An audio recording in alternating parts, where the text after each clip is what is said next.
संत कबीर कहते हैं, सभी दुख दूर करने की एक ही चाबी है, जिसका नाम है विचार। विचार कर खाइए, विचार कर बोलिए, विचार करके संबंध कीजिए, विचार करके रिश्ते जोड़िए, विचार करके मित्रता शत्रुता बनाइए, विचार करके घर बनाइए। गलत जगह घर बना दोगे, घर कितना कीमती हो, सुंदर हो, फैसिलिटी युक्त हो, कंफर्टेबल हो, लेकिन उस घर में तुमको सुकून नहीं मिलेगा, क्योंकि उस घर के आसपास जो घर हैं उन घर में सब दुष्ट भरे हैं। उन दुष्टों की वजह से शांति नहीं मिलेगी। इसलिए घर बनाने से पहले भी विचार कीजिए। पड़ोसी भी ठीक होना चाहिए। बिजनेस करने के पहले भी विचार कीजिए, कौन सा बिजनेस करने की सामर्थ्य तुम्हारी बुद्धि में है, तुम्हारा स्वभाव उस बिजनेस के योग्य है कि नहीं है, तुम्हारी वाणी उस बिजनेस के योग्य है कि नहीं है, तुम खुद उस काम के लिए तुम्हारा शरीर फिट है कि नहीं है। तुम बहुत बीमार रहते हो तो बहुत बड़ा काम नहीं कर पाओगे। इसलिए मैं कहता हूं, बीमारी से पहले थोड़ा थोड़ा कुछ दवा, आयुर्वेदिक दवा ले लिया करो। जैसे ये होती ना गुड़बेल, जिसको हम अपनी भाषा में गिलोय कहते हैं, गुर्च कहते हैं, गुड़बेल यहाँ गुड़बेल कहते लोग। इतनी गुड़बेल लेकर के, थोड़ी सी अदरक लेकर, 10 पत्ती तुलसी की लेकर, थोड़ा सा गुड़ डालकर काढ़ा बनाइए। सुबह सुबह पीजिए, शाम पीजिए, जिंदगी भर पीजिए। शरीर के 80% रोगों को आने ही नहीं देगी, तुमको बीमारी से पहले ही बचाएगी। बहुत फार्मूला है। अब थोड़ी पीना है, ये नहीं गुरुदेव ने इतनी बताया तुम मुट्ठा भर बना के पियो, तो बीमार उसी दिन हो जाओगे। 10 पत्ती तुलसी से ज़्यादा नहीं, तुलसी की 5 से कम नहीं, अदरक थोड़ी सी और थोड़ी सी गुड़, मतलब सब दवा के माफिक लेना चाहिए, ज़्यादा नहीं लेना चाहिए। उसमें दूध मत डालना, बस थोड़ा थोड़ा चूस चूस कर पी लो उसको, बहुत फायदा करेगा। लेकिन यदि आपका स्वास्थ्य अच्छा है तो नहीं पियोगे तो भी ठीक है, कोई बीमारी नहीं तो खाम क्यों पियोगे। पर लगता है कुछ होने वाला है बीमारी, तो पी लीजिए इसको, और भोजन चबा चबा कर खाइए। तो शरीर के लिए भी विचार कीजिए। शराब पीने से पहले विचार करो कि शराब के परिणाम क्या होंगे। शादी करने से पहले विचार करो कि इतना लोड तुम उठा पाओगे कि नहीं, क्योंकि विवाह करने का मतलब है अब गम खाना सीखना पड़ेगा। भाई पत्नी की भी गम खाओ, पति की गम खाओ, सास ससुर की गम खाओ, माता पिता की भी गम खाओ, पड़ोसी की गम खाओ, रिश्तेदारों की गम खाओ, भोजन थोड़ा कम खाओ। गम खाना, बच्चों की गम खाओ, बेटियों की गम खाओ, साला साली की गम खाओ। और जो इस दुनिया के अंदर गम खाना सीख गया, उसके दिल की गम कम हो जाती है, और जो किसी की गम नहीं खा सकता है वो स्वयं दुनिया से कम हो जाता है। इसलिए गम खाना चाहिए। जब सीता जी लक्ष्मण रेखा लांघ गई, रावण पकड़कर लंका ले गया, अशोक वाटिका में बिठा दिया। राम भगवान सीता की खोज करने निकले। सीता को जब वापस प्राप्त किया तो राम भगवान ने सीता जी से ये नहीं कहा कि तुम लक्ष्मण रेखा क्यों लंघी थी, क्यों म्यों नहीं किया, और ये भी नहीं कहा कि तुम ज़्यादा मास्टर क्यों बनती हो, लक्ष्मण को मेरे पास क्यों भेजा, हमने तुम्हारी सुरक्षा में रखा था, तुमने डांट डपट कर उधर भेजा, जिद्दबाजी क्यों किया, कुछ नहीं कहा। राम ने पूरा गम खा लिया और सोच लिया जो होना था वो हुआ। पूरा गम का जहर जिसको पीना आ गया, इस दुनिया में सच पूछो उसी को जीना आ गया, उसी को जीना आ गया। घर में ज्यादा तर्क वितर्क मत किया करो, क्योंकि तर्क वितर्क से घर नहीं चलता। गम खा लिया करो। आपकी वाइफ कभी 2-4 साड़ी ज्यादा खरीद कर ले आई तो मुस्कुरा दिया करो कि ठीक है कोई बात नहीं, गम खा लो, उसका झंझट कहाँ तक करोगे। आखिर पहनेगी तो आपकी ही पत्नी, और जब पहन कर चलेगी तो पूरा गांव समझेगा इसके पास बहुत साड़ियां हैं, इसका पति दमदार है। तो दमदार तो तुम ही बनोगे। गम खा लो। थोड़ा बेटे से नुकसान हो जाए उसमें भी गम खाइए, धन के नुकसान में भी गम खाइए।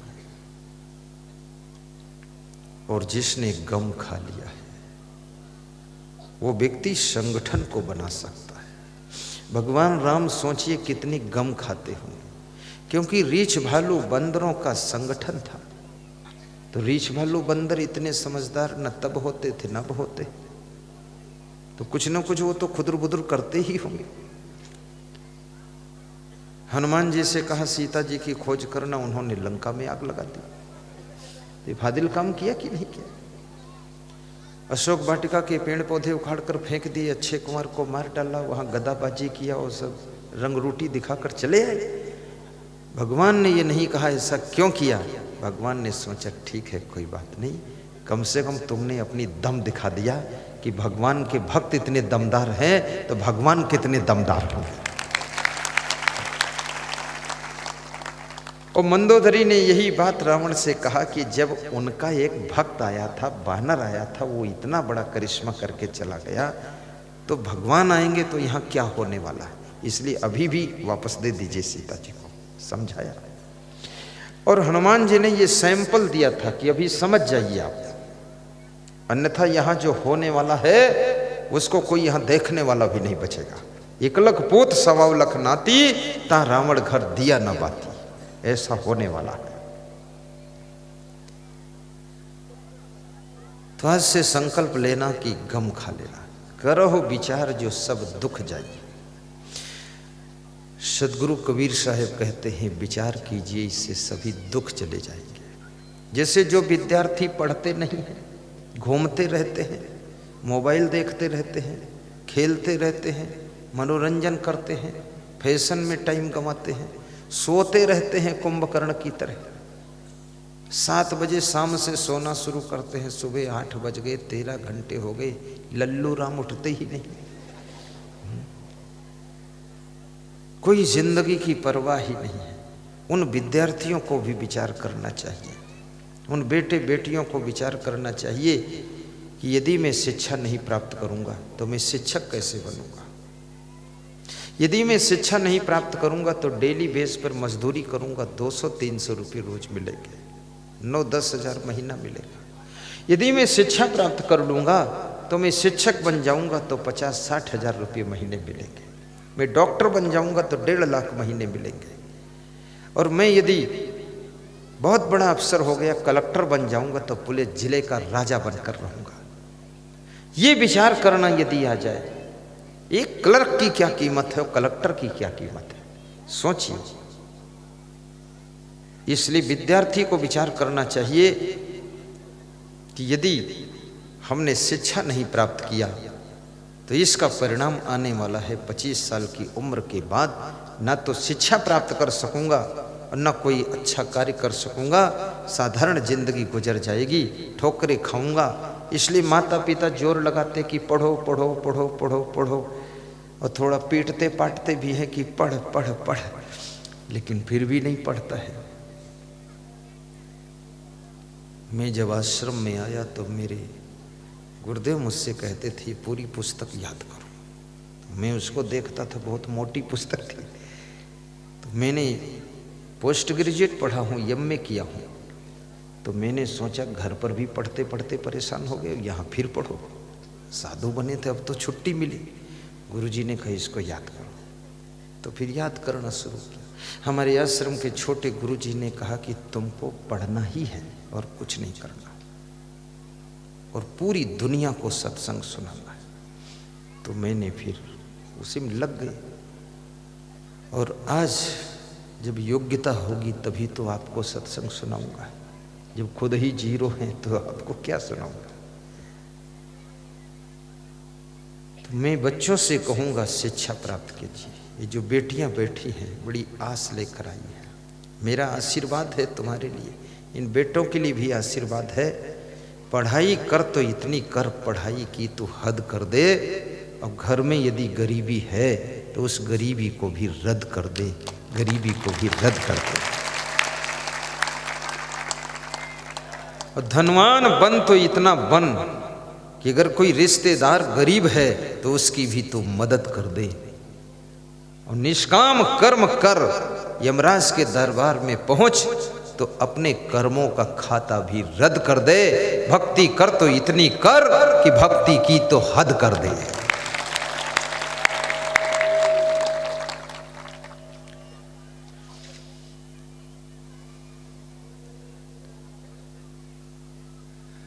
भक्ति महत्वपूर्ण चीज है। आज ये भक्ति ही आपको यहां लेकर आई है, और आपका प्रेम मुझको भी यहां लेकर आया है। और मुझे भक्ति में, वैराग्य में बहुत सुख मिला है। मैं जानता हूं कि मेरा जीवन शायद करोड़ों में सुखी होगा, क्योंकि पूर्ण भक्ति है और पूर्ण वैराग्य भी है। और जितने अधिक तुम्हारे अंदर सद्गुण होंगे उतना अधिक तुम महत्वपूर्ण होंगे। आपके अंदर प्रेम का गुण भी होना चाहिए। सबसे प्रेम करना सीखो, प्रेम से बोलना सीखो। गाय बछड़े पशु पक्षियों से भी प्रेम बोलो, प्रेम से बात करो। पौधों से भी, वृक्षों से भी, फूलों से भी प्रेम रखो। और जहां जहां तुम प्रेम करते हो वहां वहां तुमको सुख मिलता है। जहां जहां तुम नफरत करते हो, क्रोध करते हो, उलझते हो, वहीं वहीं तुमको दुख मिलता है। इसलिए श्री कृष्ण कहते हैं कि शक्नोति है यह सोढ़म प्राक शरीर विमोक्षणात् काम क्रोधोद्भवम वेगम सह युक्ता स सुखी नरा नास्ति बुद्धि अयुक्तस्य न च अयुक्तस्य भावना न च अभावयतः शांति अशांतस्य कुतः सुखम विहाय कामान्यः सर्वान् पुमांश्रत निस्पृहा निर्ममो निरहंकारा शांतिम अधिगच्छति श्रद्धवा लभते ज्ञानम तत्परा संयतेन्द्रिया ज्ञानम लब्ध्वा पराम शांतिम अचिरेण अधिगच्छति युक्ताहार विहारस्य युक्त चेष्टस्य कर्मसु युक्त स्वप्ना बोधस्य योगो भवत दुःखा यमहीन व्यथन्ति एतहि पुरुषम पुरुषर्षभम सम दुख सुखम धीरम सा अमृतत्वाय कल्पते।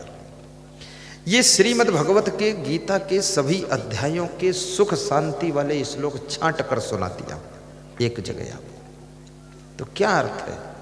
कृष्ण कहते हैं जो अपने क्रोध के उठे हुए तूफान को कंट्रोल करने में समर्थ होता है। गुस्सा आती है ना कभी कभी, सभी को आती है। मन में होता टीवी पटक दूं, गाड़ी में 2 लात मार दूं, पत्नी के बाल नोच डालूं, पति के ऊपर चूल्हे की आग फेंक दूं। इतना दिमाग खराब हो जाता है। कभी कभी होता, रोज नहीं होता, कभी कभी। लेकिन उस गुस्सा को कृष्ण कहते जो कंट्रोल करने में समर्थ होगा, गुस्सा आने पर भी जो गुस्सा ना करे, क्रोध के आने पर भी क्रोध ना करे, उसको अंदर ही अंदर समन करे, कृष्ण कहते हैं सहयुक्ता सा सुखी नरा, वही योगी है, वही साधु है और वही सुखी मनुष्य होता है जो अंदर ही अंदर क्रोध को खत्म कर दे। कभी आपका मन अपने पिताजी से नाराज हो जाए, फिर भी अंदर ही अंदर उनको पता नहीं चलना चाहिए कि नाराज है, बस मन मन में ही समझा दीजिए, मन को विचार कर लीजिए। एक बूढ़े बाप ने अपने बेटे से पूछा, उसकी नजर कम हो गई थी, पूछा ये कौन है? तो बेटे ने कहा ये दोस्त लोग हैं। फिर थोड़ी देर बाद पूछा, स्मरण कम था, भूल जाता था। बोले ये कौन लोग हैं? बोले ये अपने दोस्त लोग। तीसरी बार फिर पूछा ये सब कौन लोग आए हैं? अरे बोले 2 बार बता दिया, तुम सुनते नहीं, दोस्त हैं और कौन लोग। तो पिता हंसा और बोला कि बेटे धिक्कार है तुझे, जब तू छोटा था मैं तेरी अंगुली पकड़कर चलाता था, तब तू मुझसे पूछता था ये चिड़िया कौन है, तो मैं बोलता था ये कौवा है। तो 1 मिनट बाद फिर पूछता था ये कौन है पंछी, तो मैं कहता था कौवा है। तो फिर पूछता था ये क्या है, बोले कौवा है। मैं 20 बार तेरे को कौवा कौवा बताता था, नाराज नहीं होता था। और मैंने 3 बार पूछ लिया ये कौन है, इतने में तू इतना गर्म हो गया, हद हो गई तुझको। कम से कम बचपन में मैंने तुझको 20 बार बताया था, अब तू जवान है मैं बूढ़ा हूं, अब तू कम से कम 10 बार तो मुझको बताने की धैर्य रख, इतना जल्दी गर्म क्यों होता है। एक राजा का दरबार लगा हुआ था। उस दरबार में एक हीरा का व्यापारी आ गया, हीरा बेचने वाला सौदागर। इसमें कितने लोगों ने हीरा देखा है, हाथ उठाइए जरा। कोई नहीं, किस्मत वाले हो, मत देखो क्या रखा उसमें। मैं तो देखा हूं पर लिया नहीं मैंने। गुजरात में जाता हूं देख लेता हूं, और यदि इच्छा हो तो हीरा ले भी सकते, कोई बुरा नहीं। अंगूठी में हीरा को जड़ा सकते हो, क्षमता है तो कुछ बुरा नहीं। लेकिन हीरा जैसी चमक तो आपकी चरित्र में ही है, उससे कम नहीं है आपका जीवन हीरा जैसा चमक रहा।